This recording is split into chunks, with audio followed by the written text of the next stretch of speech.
Alrighty guys, we've got a 2014 Jeep Cherokee 3.2 liter motor. We're going to go over how to reset the oil light or the maintenance reminder that comes up on the dashboard. First thing you're going to want to do is go ahead and click this start stop button. You're going to click it twice to where all the lights come on, the chime starts and the gauges go up. That means you're in the on position. You do not want the engine running for this. So you're going to come to your steering wheel. Right here you got this little directional pad and the OK button. You're going to get to vehicle info. You should be at the speedometer. And if not, just click OK. Like if it just says Cherokee, just click OK and it'll take you to the speedometer. From there, you're going to want to go to vehicle info. So just hit down.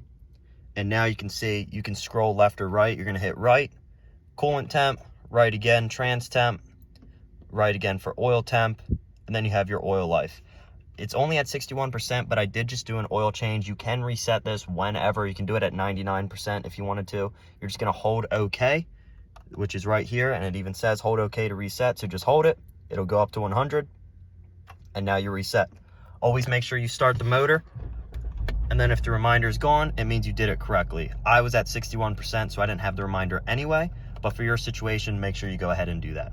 Hopefully this helped. I've got all different makes and model oil resets, so go ahead and check those out if you have any other questions. Any issues, comment them down below, and I'll be sure to help. Have a good one.